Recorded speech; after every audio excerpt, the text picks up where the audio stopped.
There are so many reasons why your house might feel overwhelming. Whether it's that you are physically unwell, you have been super busy, you've got a new baby, or maybe you injured yourself, whatever the reason, it happens all the time. How do I know? Because you guys tell me that's how you found me, because you were either feeling overwhelmed or you were looking towards minimalism because you don't like that feeling.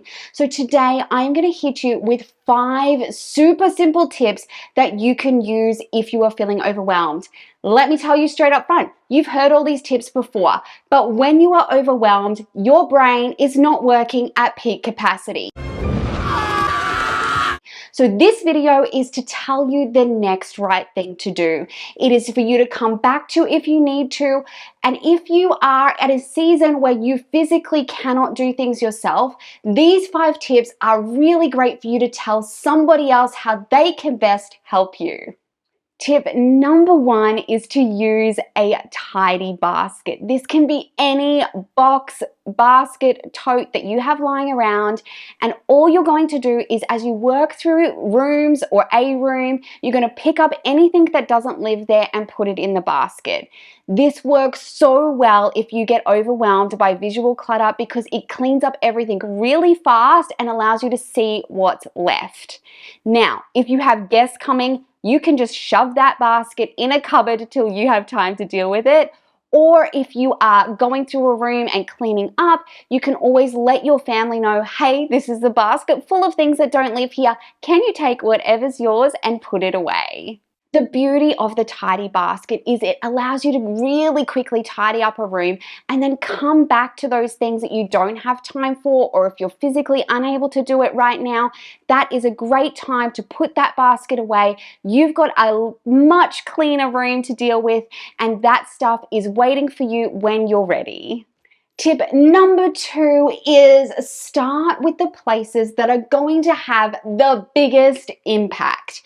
Now, I know it is tempting to go and reorganize your pantry or to tackle your attic or basement or spare room, but let me tell you, if you are feeling overwhelmed, now is not the time. The places you should start are the places that are going to have the biggest impact.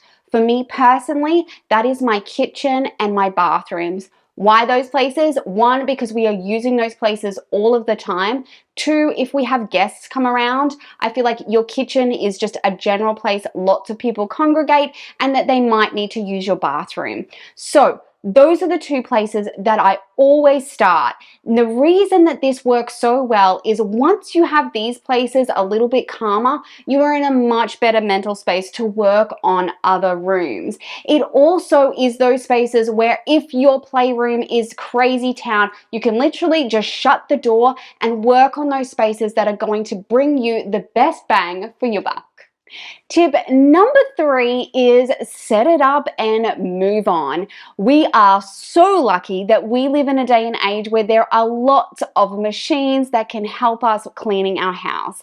But the other added benefit of these machines is they also can be working while you're working. So some of my favorite set and forget things are starting by putting on a load of laundry. Seriously, I cleaned so many things in my washing machine. I can chuck a load on while I'm cleaning the other things in my house, and by the time it's done, I've cleaned half my house already.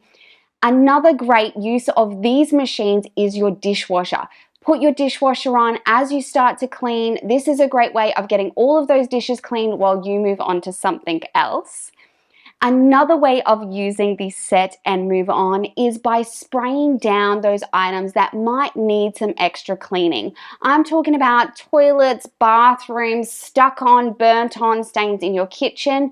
This is a great time to let those products do their work. Whether it is natural or not natural, all of those products, if you actually read the directions, recommend that you leave them on for a little while because then they will do the work for you. You can just come and wipe it or spray it down when you're finished. This is a great way of having those things going while you're doing other things, especially if you are really time poor or your body only lets you go for a certain amount of time before you need a rest.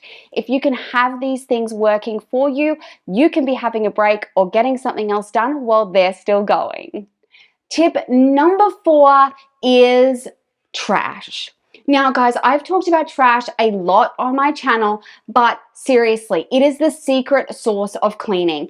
If you get rid of the trash, it immediately looks cleaner. When you're about to clean out your car, what do you do first? You get rid of all that trash, and look, underneath, it's not as bad as you thought. So there are a couple of different ways you can go about this. One is that you can work in the room that you're in. If you see any trash, start there, get that out of the way, and then you know what you're really working with. Now, the second way you can do this is to grab a trash bag and walk through those areas of the house that you're using all the time. So that might be your entryway, your lounge room, your kitchen, dining room, and maybe your bedroom. Just walk through with a trash bag, pick up as much trash as you can. Anything that doesn't belong there, you can sort out the recycling later, but get it all out of the way, and then you can really see what needs to be done because all that trash is gone. Number 5 is set the tone. I'm talking about lighting a candle, putting something on that makes your room smell nice, putting on a playlist that makes your heart sing, opening up doors and windows to let some fresh air in and make a room feel much brighter. And I know what you're thinking. You're like, Sarah, it looks like a piñata went off in my lounge room and you're telling me to light a candle. Yes, I am. Overwhelm is living up here in your brain. And so anything you can do to make a space feel calmer and to make it feel cleaner as you're doing it is going to help you overcome that overwhelm, get the things done, and perhaps even feel motivated to go a little bit further than just the surface tidy. I am always surprised by how much different a room feels when I open up those windows, when I let the light in, when a room smells nice when you walk in. All of those things together, not only are they going to make the room feel cleaner, but they'll make you feel better. And I guarantee this is a big hurdle in why you're feeling overwhelmed. I hope that these tips are an encouragement to you today, that you don't have to have a perfect house all the time, and that we are going to let progress take the place of perfection. So whatever you get to done today, it is perfect, it is beautiful, and I hope that these tips help not only you, but also all of those people who want to love and help you to stay so that your house stays clean, calm, and under control.